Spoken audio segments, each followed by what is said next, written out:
नमस्ते, आप सभी का स्वागत है टॉप 10 न्यूज में, जहां आपको मिलेगी देश और दुनिया से जुड़ी सबसे बड़ी खबरें, सबसे जरूरी और सबसे तेज 10 खबरें, वो भी सिर्फ कुछ ही मिनटों में। तो चलिए शुरू करते हैं आज की 10 सबसे बड़ी खबरें बिना किसी देरी के।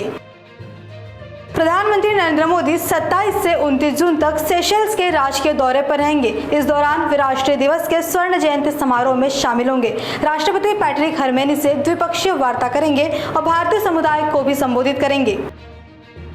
पश्चिम बंगाल में मिड डे मील को लेकर सियासत तेज हो गई है। इस्कॉन को भोजन तैयार करने की जिम्मेदारी दिए जाने के बाद अंडा हटाने की आशंका पर टीएमसी के दोनों गुटों विरोध में आए गए हैं। हालांकि सरकार ने अब तक मिड डे मील से अंडा हटाने की कोई आधिकारिक घोषणा नहीं की है। बीजेपी में मिशन 2027 को ध्यान में रखते हुए यूपी की नई प्रदेश टीम का ऐलान किया है। नई टीम में 19 उपाध्यक्ष, 8 महामंत्री समेत कुल 46 पदाधिकारियों को जगह दी गई है, जिसमें जातीय, क्षेत्रीय और महिला प्रतिनिधित्व का विशेष ध्यान रखा गया है। योगी सरकार अयोध्या और काशी के तर्ज पर संत कबीर नगर के तामेश्वरम धाम और बैजूनाथ धाम का भव्य विकास करेगी। मुख्यमंत्री योगी आदित्यनाथ ने कॉरिडोर निर्माण की घोषणा करते हुए कहा कि इससे धार्मिक पर्यटन और क्षेत्रीय विकास को नई रफ्तार मिलेगी। मध्य प्रदेश हाईकोर्ट ने धार के सरकारी इमाम बाड़े की चाबियां 24 घंटे के भीतर मुस्लिम समुदाय को सौंपने का आदेश दिया है। अदालत ने मुहर्रम तक 5 दिनों के लिए इमाम बाड़े के उपयोग की अनुमति देते हुए कहा कि इससे राज्य सरकार को कोई नुकसान नहीं होगा। गुरुग्राम के दिल्ली जयपुर हाईवे पर रफ्तार का कहर देखने को मिला। तेज रफ्तार फॉर्च्यूनर कार आगे चल रहे वाहन से टकराकर पूरी तरह क्षतिग्रस्त हो गई। हादसे के बाद हाईवे पर कई किलोमीटर लंबा जाम लग गया और हजारों वाहन घंटों तक रेंगते रहे। गनीमत रही कि इस एयरबैग खुलने के कारण सवारों की जान बच गई।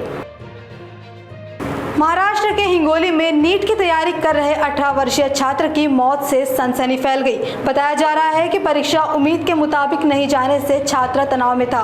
घटना से पहले उसने वीडियो बनाकर मां से माफी मांगी, जिसके बाद परिवार में मातम छा गया। इस मामले ने प्रतियोगी परीक्षाओं के दबाव और छात्रों के मानसिक स्वास्थ्य पर फिर सवाल खड़े कर दिए हैं।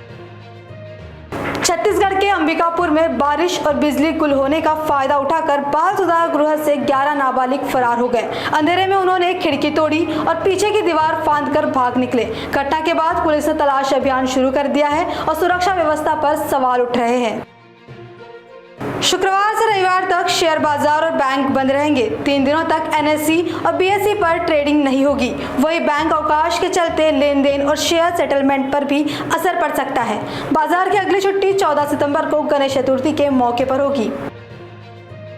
सोना चांदी खरीदने वालों के लिए बड़ी खबर। सोना चांदी की कीमतों में भारी गिरावट दर्ज की गई है। 24 कैरेट सोने का भाव घटकर करीब 1.40 लाख रुपए प्रति 10 ग्राम और 22 कैरेट सोना करीब 1.28 लाख रुपए पर आ गया। वही चांदी के दाम में 6,550 रुपए की बड़ी गिरावट आई है। तो आज की टॉप 10 बड़ी खबरों में फिलहाल इतना ही। देश दुनिया की हर जरूरी और भरोसेमंद खबरें सबसे पहले जानने के लिए जुड़े रहिए नागपुर समय न्यूज के साथ। देखते रहिए, जागरूक रहिए, क्योंकि यही मिलती है सबसे सटीक खबरें सबसे सही वक्त पर।